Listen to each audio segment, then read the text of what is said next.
Bonjour à tous, bienvenue à notre webinaire sur Security Center 5.9. Nous allons démarrer immédiatement la session. Merci de vous joindre à nous. Donc, avant de commencer, j'aimerais m'introduire. Mon nom est Jean-Pierre Picard, je suis gestionnaire marketing des produits chez Genentech. Je vais présenter aujourd'hui les nouveautés de Security Center 5.9, incluant des fonctionnalités à venir dans la version 5.9.1 qui sera disponible dans quelques semaines.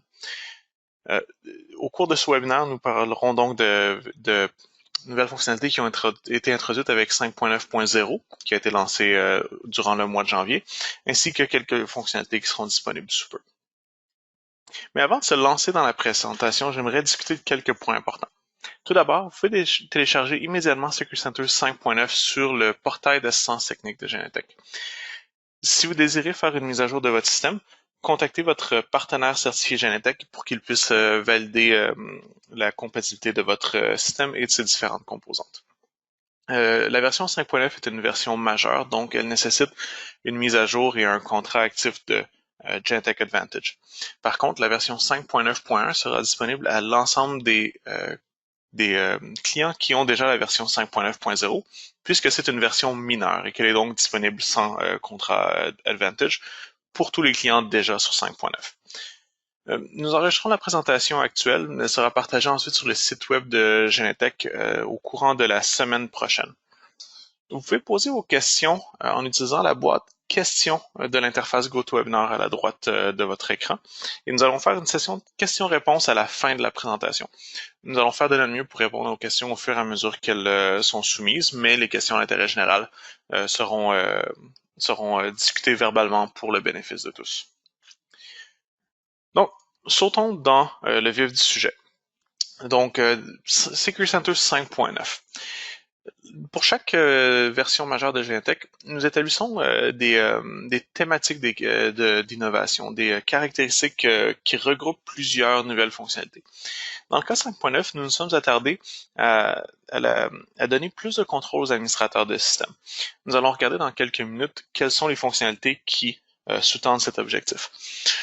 Naturellement, il y a aussi un focus sur la vidéosurveillance au niveau de l'extension de la portée du système de vidéosurveillance et de sa sécurité.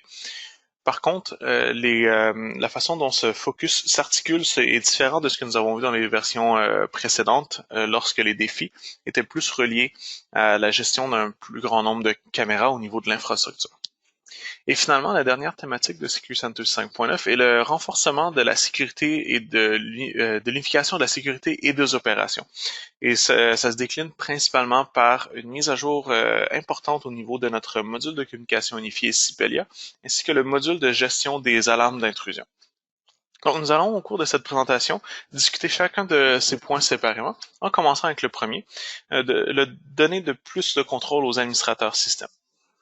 Et ce focus peut paraître un peu étrange à discuter dans un webinaire. Après tout, comment la gestion d'un système peut créer de la valeur pour un utilisateur de système de sécurité? La réalité est que la gestion de système vient toucher à plusieurs défis communs des organisations aujourd'hui.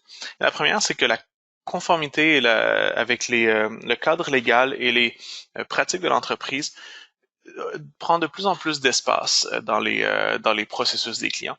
Et c'est un processus qui est de plus en plus lourd. Les frais reliés à la gestion de la conformité augmentent, mais un des impacts principaux est également le ralentissement de la mise à jour des systèmes, puisque chaque mise à jour doit passer à travers un cycle de validation de la conformité plus lourd qu'auparavant.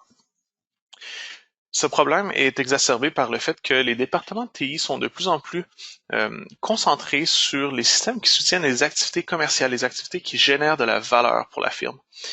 Comme les opérations de sécurité sont souvent une activité de support, les ressources TI sont pour le moins plus difficiles à avoir que par le passé.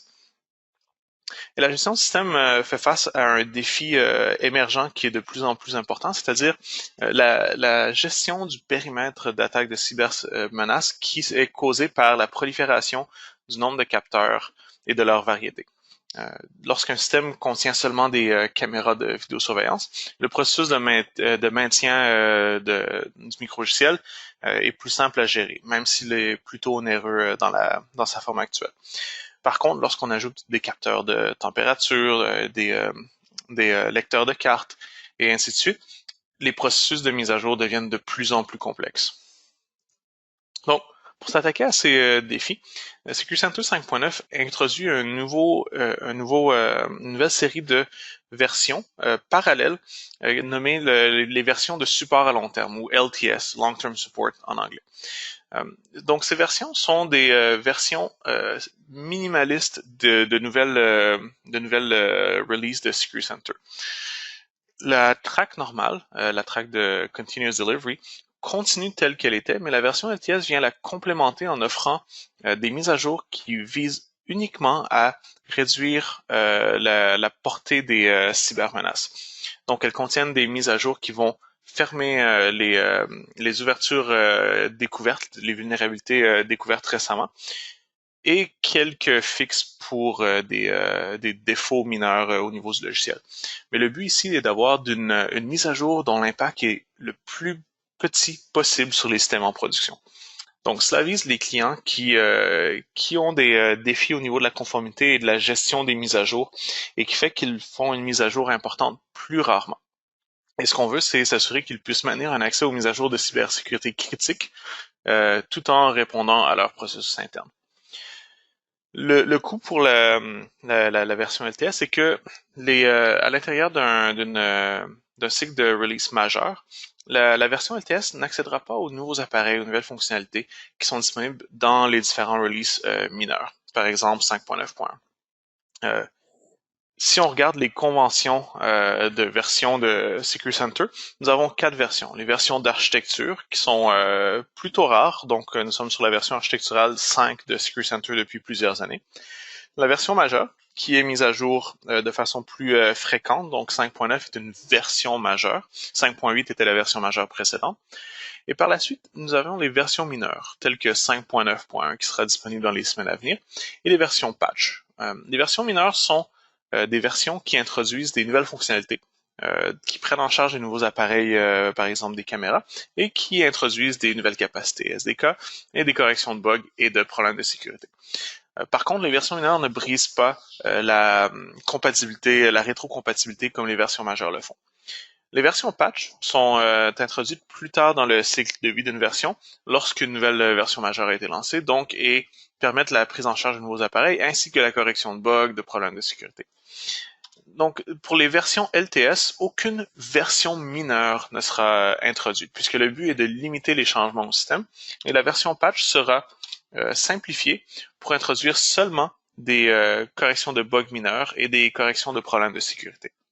Donc, si on regarde un petit peu le cycle de vie des deux tracks de version, pour une version majeure 5.x, donc nous pouvons imaginer ici 5.9 par exemple, la track Continuous Delivery entre en phase de disponibilité générale dès le lancement. Donc, dans le cas de 5.9, on parle de la fin janvier, et puisque c'est la version majeure la plus récente, elle est présentement en disponibilité générale. Donc, la disponibilité générale pour ce track inclut des minor releases, des versions mineures qui introduisent des fonctionnalités, du support pour des nouveaux appareils, nouvelles fonctionnalités SDK, correction de bugs et correction de sécurité. En parallèle, nous avons lancé la track LTS de 5.9 qui est également en disponibilité générale, c'est-à-dire qu'il est possible de créer de nouveaux systèmes avec celle-ci. Par contre, le type de version qui est relâché sur cette track est déjà limité au patch LTS. Et c'est ce qui inclut seulement des corrections de sécurité critiques et certaines corrections de bugs. Lorsque la prochaine version majeure, par exemple 5.10, arrivera en disponibilité générale, nos deux tracks vont tomber en disponibilité restreinte. Il sera possible d'ajouter de nouvelles licences sur des systèmes existants, mais tout nouveau système devra être créé sur la nouvelle version en disponibilité générale.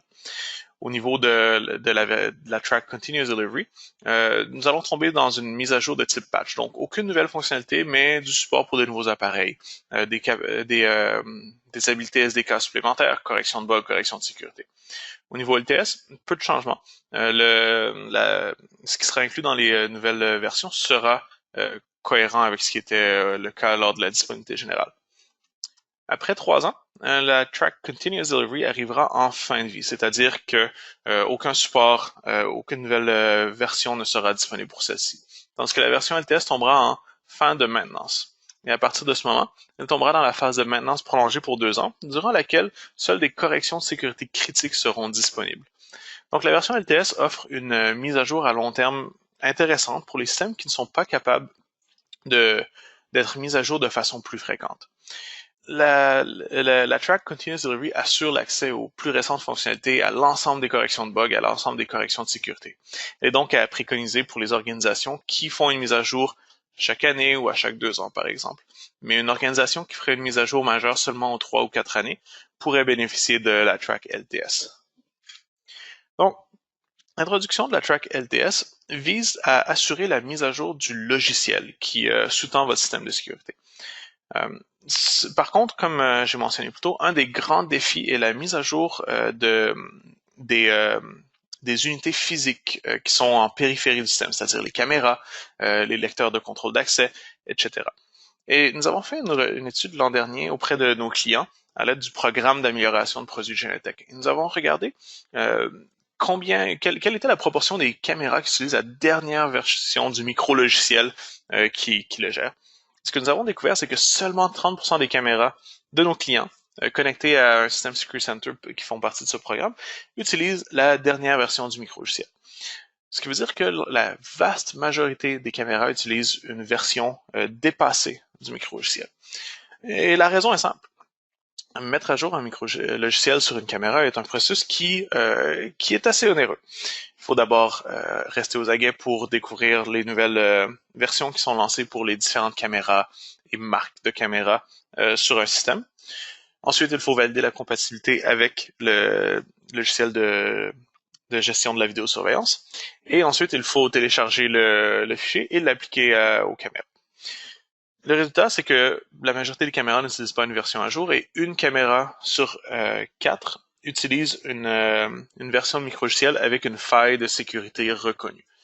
Donc ce problème est un problème important qui a besoin d'être adressé. Et c'est pourquoi nous étendons l'écosystème du Firmware Vault. Donc le Firmware Vault est un nouveau service qui a été introduit dans la version 5.8.1, lancée l'an dernier, à l'automne 2019.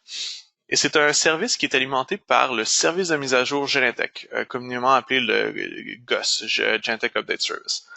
Le Firmware Vault permet d'être alerté lorsqu'une nouvelle version d'un firmware, d'un micro-logiciel est disponible pour une caméra connectée au système actuellement.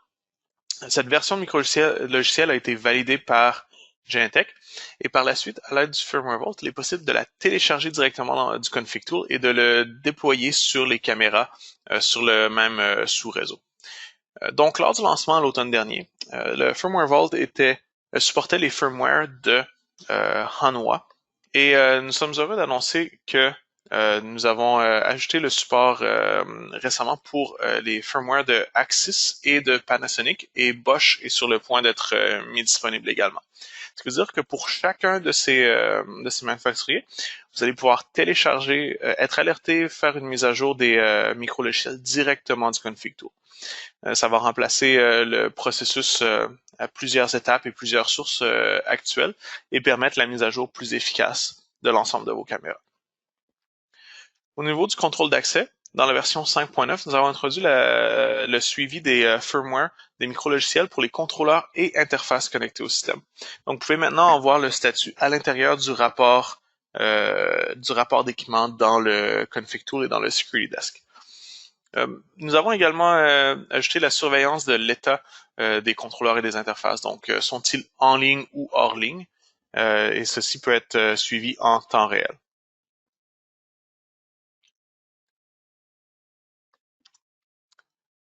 Qui plus est, nous avons rajouté de nouveaux événements au niveau des portes. Donc, par le passé, il était possible de valider que la serrure d'une porte, la barrure était activée ou pas à l'aide de Synergis.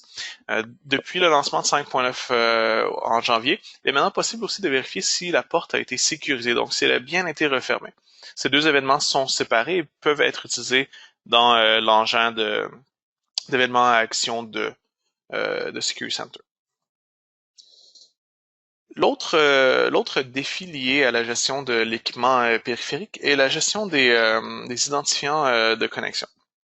Donc, pour la grande majorité, sinon toutes les entreprises, lors de l'installation d'une nouvelle caméra, le processus inclut la modification de l'identifiant qui est utilisé. Par contre, avec la taille actuelle des systèmes, leur évolution fréquente, les remplacements d'unités qui sont effectués lors de défauts, il est intéressant de regarder à quel point cette directive est suivie par les clients. Donc, à l'aide du même programme d'amélioration de produits Genentech, nous avons sondé nos clients pour vérifier combien d'entre eux avaient des caméras qui utilisaient les identifiants par défaut, une source de vulnérabilité importante. Nous avons découvert que près d'un système sur 4 utilise au moins une caméra qui utilise les identifiants par défaut. C'est un problème potentiellement important puisque les identifiants par défaut sont connus de tous et peuvent être utilisés comme point d'entrée dans un système. C'est pourquoi dans la version 5.9.1 qui sera disponible d'ici quelques semaines, nous introduisons le gestionnaire de mots de passe de caméra.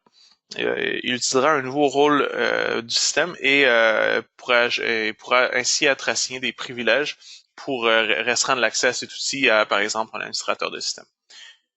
Le gestionnaire de mots de passe permet la mise à jour des mots de passe de caméra, soit le mot de passe d'une seule caméra, soit une mise à jour par lot, ou encore une mise à jour planifiée sur un horaire ou déclenchée par un événement.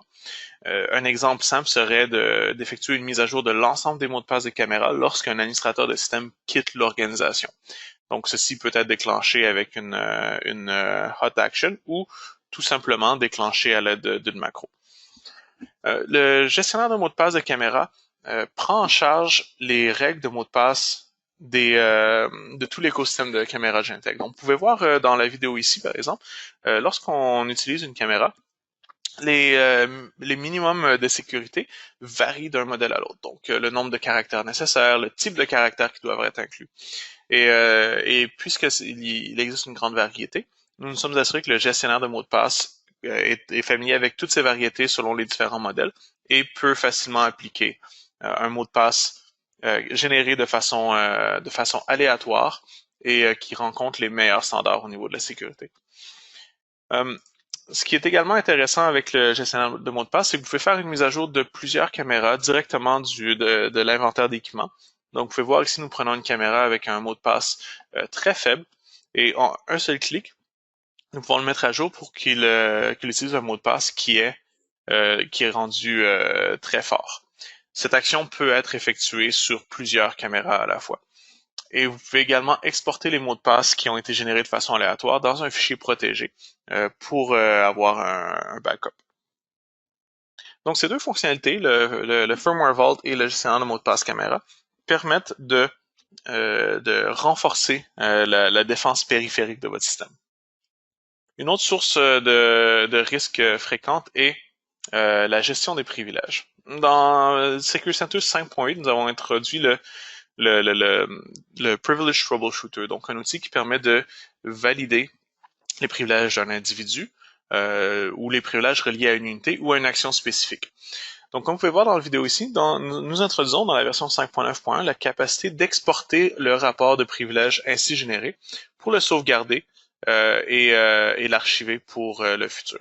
Vous pouvez exporter des rapports au niveau des individus, des actions ou des unités pour avoir une granularité plus précise. Et le rapport peut être téléchargé dans différents formats, que ce soit PDF, Excel ou CSV.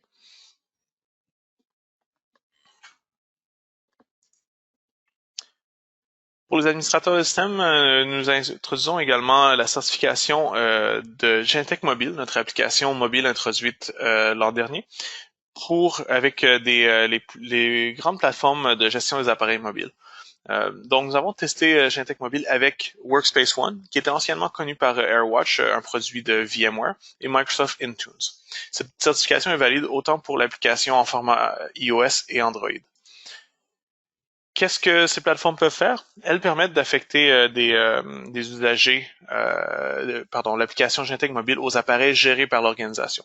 Donc, plutôt que de demander aux différents opérateurs d'installer l'application, il est possible de partager celle-ci directement sur l'ensemble des unités qui sont connectées. Elle permet aussi la gestion des mises à jour. Donc, sont-elles appliquées automatiquement? Sont-elles appliquées à un certain moment de la journée, par exemple, seulement dans la nuit, et ainsi de suite. Et le plus intéressant, c'est que ces applications permettent de pousser des paramètres spécifiques. Par exemple, l'adresse IP ou le nom du répertoire utilisé, le nom de l'utilisateur et certains standards, le type d'unité de distance, par exemple. Donc, cela permet d'éviter d'avoir à reconfigurer ceci sur chaque appareil utilisé par les opérateurs. Passons maintenant à notre deuxième pilier, donc l'extension de la portée de la sécurité de la vidéosurveillance.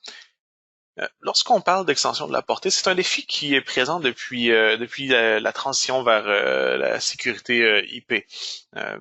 La gestion d'un plus grand nombre de caméras au niveau infrastructure a été un défi constant jusqu'à récemment. Mais aujourd'hui, les défis de vidéosurveillance sont d'une autre nature. Et avec la prolifération du nombre d'unités, les défis qui sont présentés sont de nature plutôt au niveau de la gestion des événements et de la gestion de la vie privée.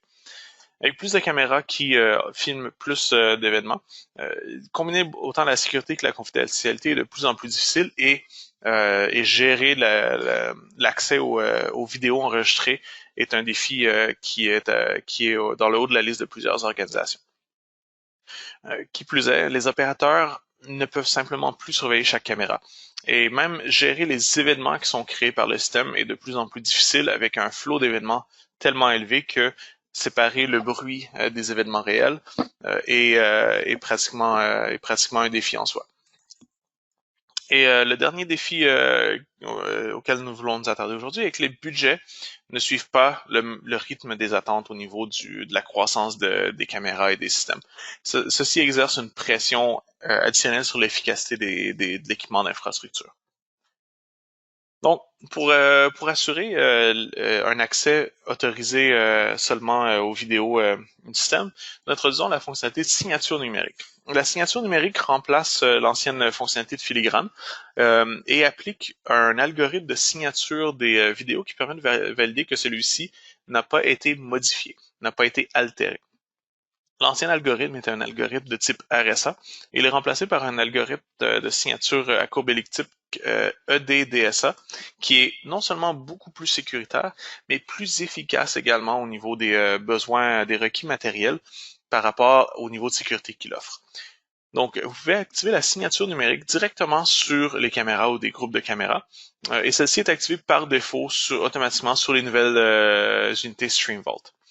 Le nouvel algorithme assure la protection contre les altérations, mais exige quand même une augmentation de capacité matérielle de l'ordre de 6% pour chaque 3000 images secondes traitées. Donc, sur un archiveur, par exemple, qui aurait 100 caméras qui enregistrent à 30 images secondes, il faudrait s'attendre à ce que la part du processeur utilisé pour l'archiveur augmenterait de 6%. Un petit scénario est pour un archiveur qui utiliserait qui couvrirait en fait 3000 images par seconde. Donc par exemple 3000 images par seconde, oui c'est ça, 3000 images par seconde. Non, excusez-moi. Donc pour un archiveur qui aurait 300 caméras à 30 images secondes, donc un total de 9000 images secondes. L'utilisation typique, si vous utilisez la configuration recommandée, serait de 22% du processeur qui est utilisé par l'archiveur. L'augmentation de celui-ci ferait que il serait monté maintenant à 26% d'utilisation, une augmentation de 6% sur ce 22% initial.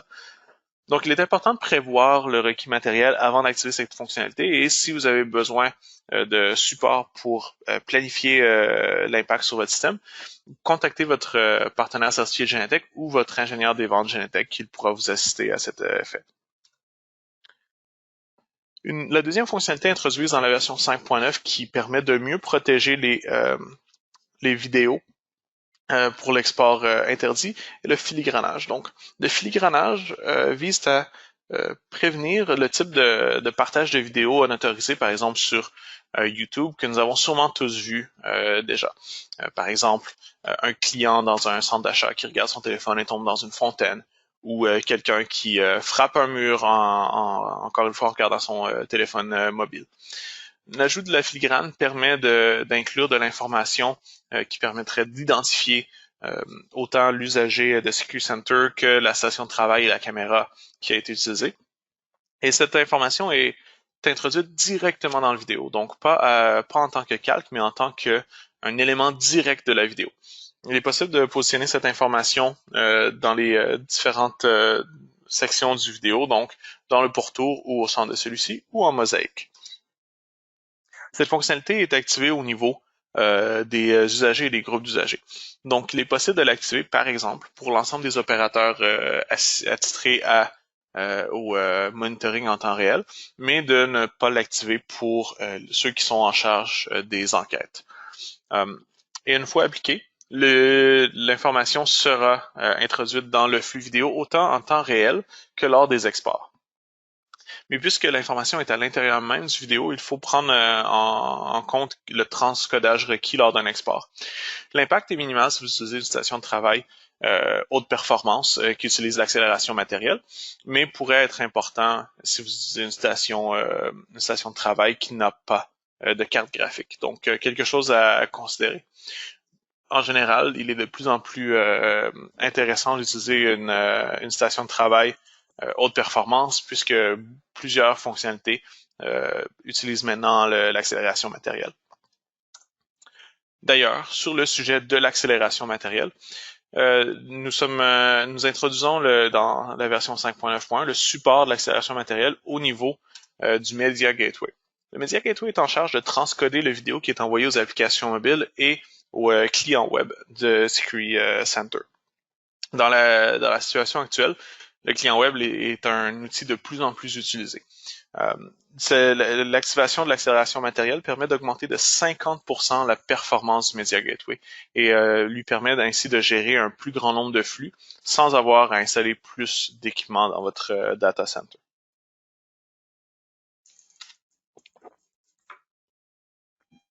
Le dernier, en termes de gestion de l'infrastructure, un des principaux moteurs de la croissance des besoins d'infrastructure est l'utilisation d'analytiques vidéo.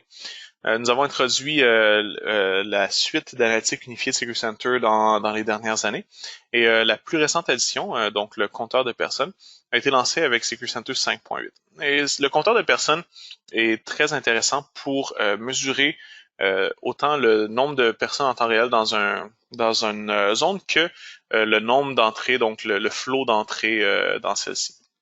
Vous pouvez voir à l'écran les widgets spécialisés pour les tableaux de bord qui ont été introduits l'an dernier, donc qui permettent de garder une visibilité sur le nombre d'entrées et de sorties et le nombre d'individus en temps réel dans une zone. Par contre, le compteur de personnes demande une certaine puissance matérielle notable.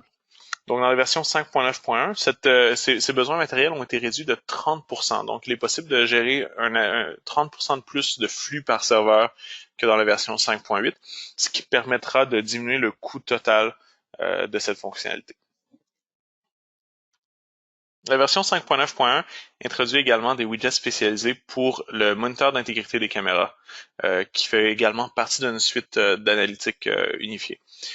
Si vous n'êtes pas familier avec le moniteur d'intégrité des caméras, c'est une analytique qui permet de détecter un changement dans la qualité d'image d'une caméra. Donc, vous pouvez voir quelques exemples ici. Par exemple, une caméra qui perdrait la visibilité de son image ou une caméra qui serait modifiée, dont le champ de vision serait modifié. Lors de ces événements, lorsque une alerte est créée avec le moteur d'intégrité de caméra, la révision de chacune de ces alertes est simplifiée avec les nouveaux widgets qui permettent de faire la révision d'une unité à la fois et de mettre à jour l'événement en disant si tout est rentré dans l'ordre ou pas. Cette réinitialisation peut être faite directement dans le tableau de bord, réduisant le besoin de naviguer dans différentes tâches. Donc, cette fonctionnalité sera disponible dans la version 5.9.1.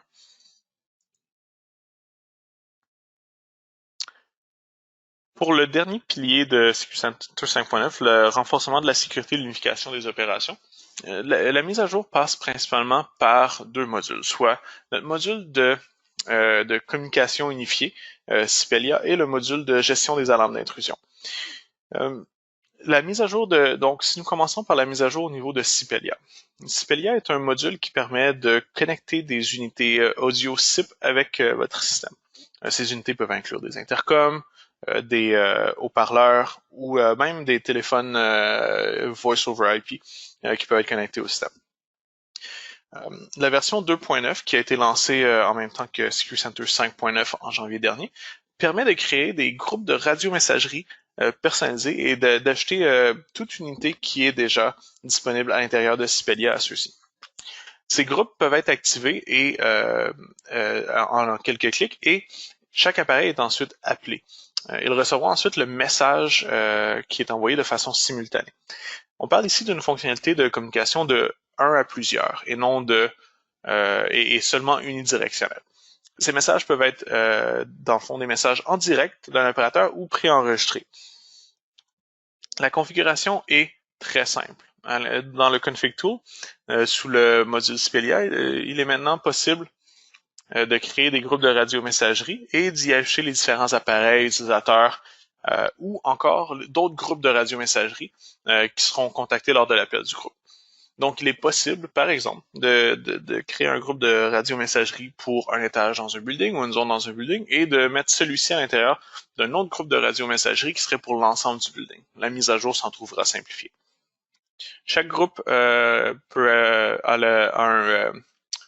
un décompte personnalisé qui représente le temps pour que chaque appareil puisse répondre avant que le message soit diffusé. L'opérateur peut démarrer le message à tout moment, mais ici, on parle d'une valeur standard. Dans le bas de la page, on ajoute la bibliothèque de messages préenregistrés en format MP3 ou WAV qui seront disponibles aux opérateurs. Pour l'opérateur, l'expérience est très simple à naviguer. Il ressemble beaucoup à celle qu'ils sont déjà familiers au niveau de Sipelia. Donc, dans le carnet de contact, les nouveaux groupes de radio-messagerie sont présentés et peuvent être activés comme n'importe quel contact. Par la suite, ils peuvent choisir d'utiliser leur microphone ou d'utiliser un clip audio existant.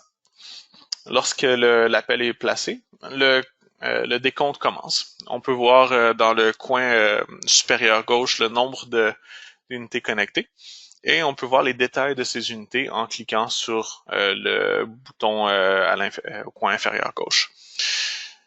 Une fois que une fois que le message a terminé, l'appel est terminé automatiquement et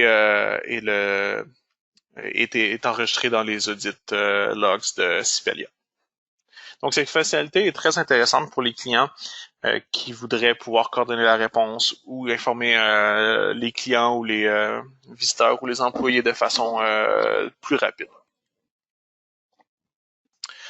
5.9 a également introduit une nouvelle expérience utilisateur plus raffinée pour la gestion des intrusions. Le nouveau panneau de détection d'intrusion offre une vue globale sur les événements d'intrusion et les entités qui sont dans un état non normal. Donc les entités en mode alarme, en mode trouble, ou qui communiquent des problèmes d'alimentation ou qui ont été dépassés. Ce panneau peut être piné dans votre interface sur n'importe quelle tâche SecurityDesk, ce qui permet à l'opérateur de garder un œil sur ses états, peu importe l'activité qu'il accomplit. Il est également possible, depuis le lancement de la version 5.9, de connecter des caméras à des senseurs, des senseurs spécifiques d'intrusion. Donc, par le passé, les caméras étaient assignées à une zone d'intrusion et lorsqu'une alarme était activée, ces caméras étaient montrées à l'opérateur. Maintenant, il est possible d'assigner une caméra, par exemple, à un senseur de mouvement, à un détecteur de bris de fenêtre. Et lorsque l'alarme est activée, la caméra la plus appropriée va être montrée à l'opérateur en premier, ce qui va réduire le temps de réponse. Security Center 5.9 introduit quelques autres améliorations notables.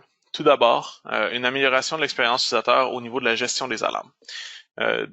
J'ai mentionné plutôt des widgets spécialisés pour les tableaux de bord pour les différentes fonctionnalités d'analyse vidéo. Depuis le lancement des tableaux de bord dans la version 5.1, nous avons également introduit des widgets spécialisés pour la gestion de la santé de votre système. Dans la version 5.9, nous avons introduit des widgets qui permettent de gérer les alarmes en temps réel. Donc, le premier permet de visualiser le compte total, le décompte d'alarmes actives, et il est possible de spécifier le type d'alarme qui doivent être comptées dans ce widget. Comme les autres widgets de décompte, il est possible de modifier la couleur lorsque les valeurs excèdent certains paliers. Contrairement aux autres widgets de décompte, celui-ci est mis à jour en temps réel, tandis que normalement, ils sont mis à jour sur un horaire, par exemple à chaque heure pour des événements qui seraient moins fréquents ou à chaque minute pour un événement plus fréquent. Un nouveau widget de gestion des listes d'alarmes est également disponible, qui permet de voir l'ensemble des alarmes actives, soit pour certaines entités ou pour l'ensemble du système, ainsi que leur état actuel. Il est également possible de compléter ces alarmes directement à l'intérieur du tableau de bord. Le lancement de la version 5.9 permet aussi le tri de la file des alarmes en affichant les alarmes les plus récentes dans le haut de la liste plutôt que les alarmes les plus qui sont les plus anciennes. C'est particulièrement intéressant pour les organisations avec un grand nombre d'alarmes qui parfois vont faire un ménage des alarmes de nuisance seulement à la fin de la journée. Pour les utilisateurs des différentes options de cartographie, les alarmes actives sont désormais regroupées sur les différentes cartes utilisées dans Security Desk. Donc, vous pouvez voir ici, plutôt que d'avoir un icône qui pulse pour mentionner la présence d'une ou plusieurs alarmes, maintenant on voit le nombre d'alarmes actifs par carte et également par zone des cartes. Ça permet de plus rapidement comprendre ce qui se passe et diminuer le bruit visuel. La version 5.9.1 qui sera disponible dans quelques semaines permettra également l'intégration de la plateforme Origo de HID. La plateforme Origo de HID permet de créer des titulaires de cartes mobiles et ceux-ci peuvent maintenant être assignés à l'intérieur de Security Center. Origo utilise un modèle de paiement par abonnement et une banque de licences dynamiques qui peuvent être réassignées. Donc, c'est une plateforme moderne de HID qui sera maintenant compatible avec Synergis dans la version 5.9.1. Donc, nous allons maintenant passer à la période de questions. J'aimerais seulement faire un petit récapitulatif de ce que nous avons présenté aujourd'hui. La version 5.9 de Security Center permet de donner plus de contrôle aux administrateurs de système en offrant des outils qui simplifient la mise à jour de celui-ci, peu importe les processus internes auxquels ils doivent se rallier. Mais également, elle permet la mise à jour des différents senseurs qui sont connectés dans le système. Au niveau de la vidéosurveillance, Security Center 5.9 vous aide à sécuriser les flux vidéo et vos archives vidéo et les protéger contre les exports non autorisés. Il permet également de gérer plus d'unités, plus de visionnement par mobile et par client web et de diminuer le coût du déploiement des analyses vidéo unifiées. Et finalement, Security Center 5.9 renforce l'unification de la sécurité des opérations en augmentant les synergies entre la vidéosurveillance et le contrôle d'accès et en augmentant les options, les outils de réponse aux événements offerts par Sipelia. Donc, je vous remercie pour votre présence aujourd'hui. Nous allons maintenant ouvrir la période de questions. Je vous rappelle que vous pouvez poser des questions en utilisant la boîte de questions du côté droit de votre interface. Les questions d'intérêt général seront posées verbalement, tandis que les questions plus précises seront répondues par texte. Si vous nous quittez maintenant, je vous remercie de vous être joints à nous aujourd'hui et j'espère que ce webinaire a été utile pour vous.